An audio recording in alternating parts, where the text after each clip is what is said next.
Hello everyone. सो आज का हमारा टॉपिक है मॉनसून। तो मॉनसून बेसिकली टू टाइप्स का होता है। The first one is the south west monsoon and the second one is the north east monsoon.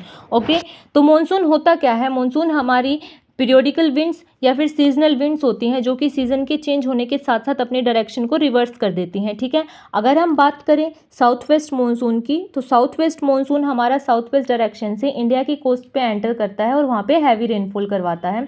ये हमारे समर मॉनसून होते हैं जो कि जून से सितंबर तक होते हैं, लेकिन आज के टाइम पे क्लाइमेट चेंज होने की वजह से ये थोड़ा डिले भी हो जाता है।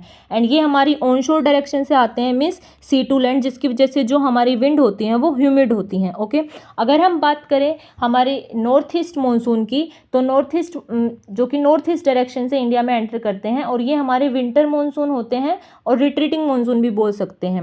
सो अगर हम बात करें तो जो हमारे रिट्रीटिंग मानसून है वो बेसिकली हमारे वेस्टर्न डिस्टर्बेंसेस की वजह से होता है।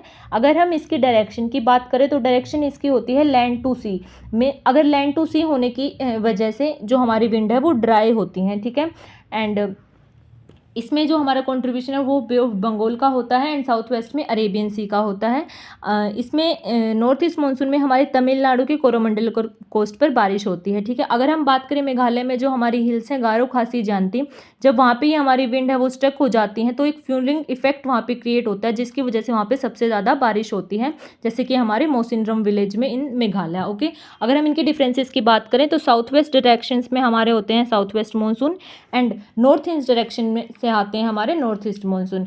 तो जो साउथ वेस्ट मानसून होते हैं वो हमारे सी टू लैंड होते हैं, जिसकी वजह से विंड हमारी ह्यूमिड होती है, and north east monsoon land to sea चलने की वजह से जो वहाँ की विंड है वो ड्राई होती है। ठीक है, तो साउथ वेस्ट मानसून में जो हमारी अरेबियन ब्रांच है वो 65% कॉन्ट्रीब्यूशन देती है, एंड अगर हम बात करें नॉर्थ ईस्ट मानसून की तो उसमें 35% कॉन्ट्रीब्यूशन होता है हमारे बे ऑफ बंगाल का। ओके, अगर हम बात करें जैसे कि हमने बात की तो साउथ वेस्ट मानसून में हमारी विंड ह्यूमिड होती है एंड नॉर्थ ईस्ट मानसून में हमारी जो विंड है वो ड्राई होती हैं। ठीक है, तो साउथ वेस्ट मानसून में हमारी हैवी रेनफॉल होती है, जिसकी वजह से हमारा जो एग्रीकल्चर होता है काफ़ी अच्छा होता है इरिगेशन की वजह से। ओके, और हमारे नॉर्थ ईस्ट में लेस रेनफॉल होती है